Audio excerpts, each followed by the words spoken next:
falar de economia no Jornal da Bandeirantes, gente, às 8 horas e 57 minutos, com o economista Alexandre Schwartzman, que é o comandante hoje da consultoria econômica Schwartzman e Associados, já passou por diversas instituições renomadas, né? E foi diretor de assuntos internacionais do Banco Central do Brasil de 2003 a 2006. Schwartzman, obrigado por aceitar o convite para conversar com os nossos ouvintes nessa manhã. Claro que a primeira pergunta é em relação à decisão do Comitê de Política Monetária do Banco Central, que decidiu elevar a taxa básica de juros da economia brasileira 0,75%. Agora a Selic está em 4,25%. E a pergunta que eu te faço é a seguinte: foi uma decisão do Banco Central esperada, necessária ou as duas coisas? Bom dia. Bom dia. Antes de mais nada, agradecer a oportunidade de estar aqui e agradecer ser qualificado de comandante da consultoria, né, capitão de um barco bem pequenininho. Mas não, a decisão foi esperada e necessária. A decisão de taxa de juros, propriamente dita, bastante em linha com o que se esperava. A verdade é, assim, a gente tem visto um aumento das pressões inflacionárias. O que já aconteceu, a preocupação maior é o que pode acontecer à frente. Né? O que o Banco Central mostrou, entre outras coisas, é que a projeção dele de inflação para o ano que vem, que é relevante agora, considerando que ele já levasse a taxa de juros no final desse ano para 6,25, ou seja, 2 pontos percentuais além de onde a gente está hoje, ele entregaria a inflação exatamente na meta, 3,5%. Obviamente é uma projeção, é um modelo, tem um monte de incerteza nessa história, mas eu faço necessário? Sim, porque a ideia é que você só conseguiria trazer a inflação para a meta com uma taxa de juros mais alta do que nós tínhamos antes da decisão do Copom. Esperada também, acho que o Banco Central já havia anunciado que faria um movimento dessa magnitude, tinha uma visão no mercado de que o aumento, inclusive, poderia ser um pouco mais salgado, aí na casa de 1 ponto percentual, não se materializou, mas teve duas coisas importantes, não da decisão em si, mas no comunicado que o Banco Central divulgou logo após a reunião.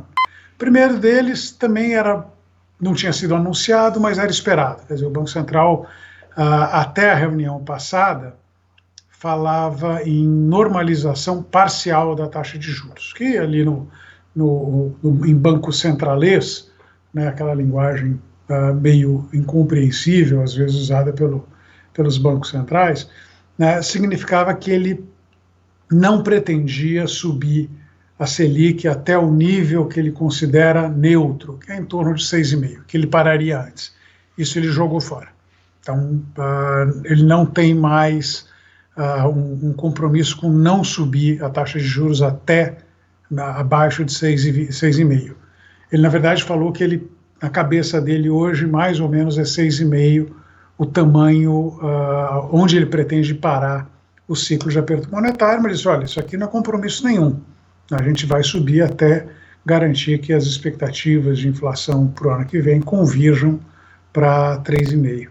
E onde veio, acho que um pouco de surpresa, e acho que vai levar algum ajuste nos mercados hoje, é que ele falou, olha, se as expectativas de inflação continuarem a subir, pode ser que na reunião do comecinho de agosto, que eu estou planejando dar outro aumento de 0,75, eu faço alguma coisa mais dura, provavelmente 1 ponto percentual. E aí, então acho que essa é a...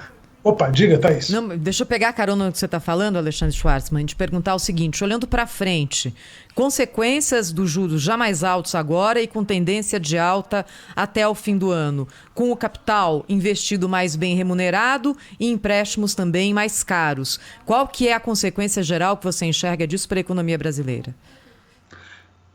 Bom, a ideia de você subir juros, obviamente, é uma ideia de desacelerar o ritmo de crescimento. A gente vai vir num ritmo bastante forte em 2021, em parte também, porque 2020 foi aquele lixo que a gente sabe, né?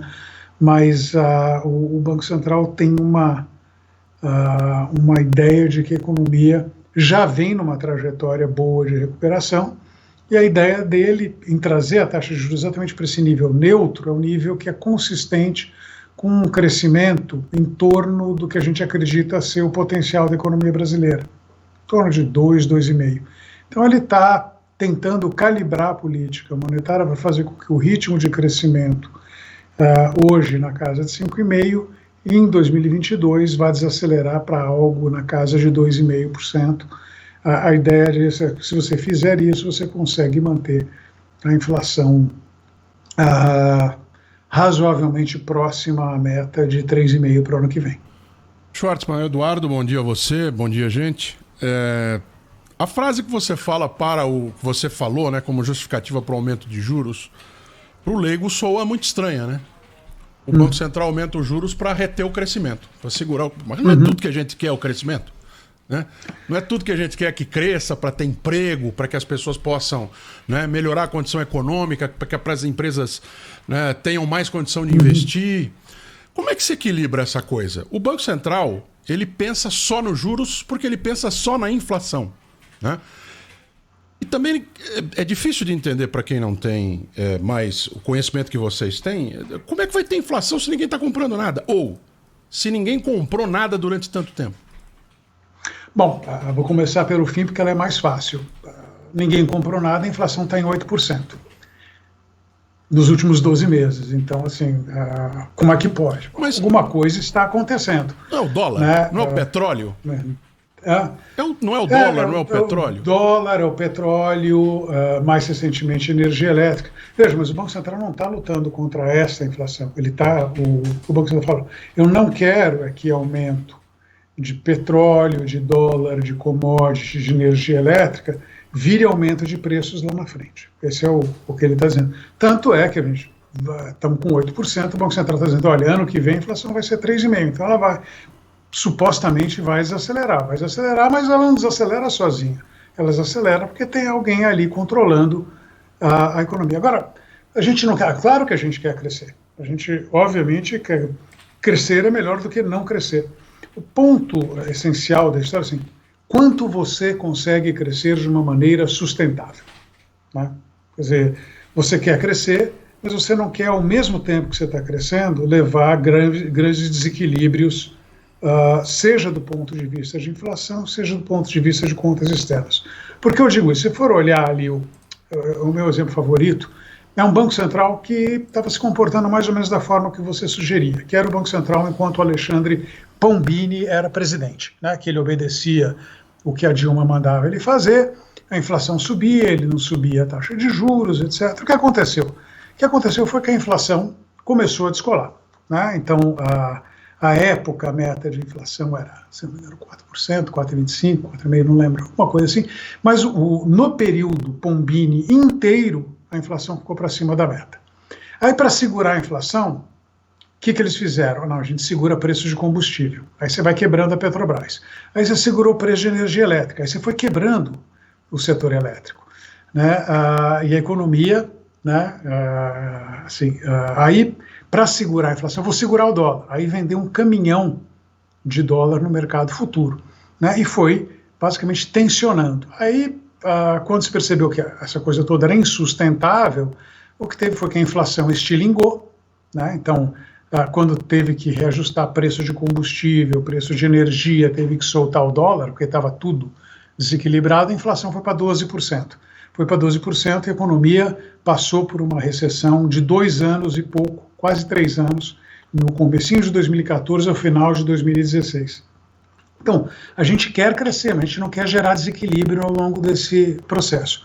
O Brasil não tem uma capacidade de crescer indefinidamente a 5,5% ao ano. A gente pode crescer esse ano a 5,5%, porque um monte de gente desempregada, você vai botar essas pessoas para voltar a trabalhar, isso aí você consegue crescer sem grandes limitações. Agora, quando você volta para uma situação mais ou menos normal, a capacidade de crescimento do país é quantas pessoas você coloca mais para trabalhar, quanto cada uma delas, com o crescimento da produtividade de cada uma delas. E, assim, o que a gente vê historicamente no Brasil é que a gente consegue crescer de maneira sustentável, ou seja, sem se traduzir num aumento da inflação num mega buraco nas contas externas, em torno de 2 a 2,5. Você pode querer crescer mais do que isso. Tá? Não tem nenhum... Vamos dizer, querer crescer mais é uma coisa. Agora, se você acha que você vai crescer mais enfiando um caminhão de demanda na economia, sem qualquer preocupação se a economia tem ou não capacidade de produzir a mais, o que acontece é que a inflação sobe e as nossas contas externas desequilibram. Só para lembrar, no 2014, né, o déficit externo do Brasil foi de pouco mais de 100 bilhões de dólares. Esse ano a gente vai ter um superávit de alguns bilhões de dólares. Essa é a diferença da coisa. Então, sim, crescimento, óbvio, mas crescimento não depende de política monetária. Crescimento é um processo muito mais complicado, quer dizer, a tua capacidade de crescimento sustentável depende, como eu disse, parte é quantas pessoas você consegue trabalhar, mas a parte mais importante é como é que você aumenta a produtividade desse pessoal. Como é que você aumenta a produtividade desse pessoal? Bom, você tem que aumentar o investimento, nosso investimento é baixo. Você tem que dar infraestrutura, nossa infraestrutura é um lixo. Você tem que dar educação, não vou nem entrar nessas considerações, né? Você tem que criar um ambiente de negócios que é mais propício, não essa bagunça que a gente tem aqui. Então, isso daí, ambiente de negócio, por exemplo, reforma tributária. A gente vai fazer reforma? Não vamos, a gente vai fazer uma piadinha que a gente chama de reforma tributária. Então, assim, capacidade de crescimento é um trabalho muito mais duro, muito mais complicado, que não é decidido na taxa de juros. A taxa de juros decide quando você vai crescer num ano ou no outro. Então, a capacidade de crescimento ao longo de vários anos, aí não é com o Banco Central que a gente tem que conversar. A gente tem que conversar com o conjunto da sociedade e ver quais são as prioridades que ela dá do ponto de vista de gasto público, do ponto de vista de tributação, como é que a gente educa, como é que a gente desenvolve ambientes de negócios, enfim. É um animal bem, bem complicado. Alexandre Schwartzman, muito obrigado pela presença aqui no Jornal Gente, para nos ajudar a entender um pouco mais dessa questão ligada à nossa economia. Até uma próxima oportunidade aqui no Gente, hein? Um abraço para você. Um grande abraço, bom fim de semana a todos. Obrigado.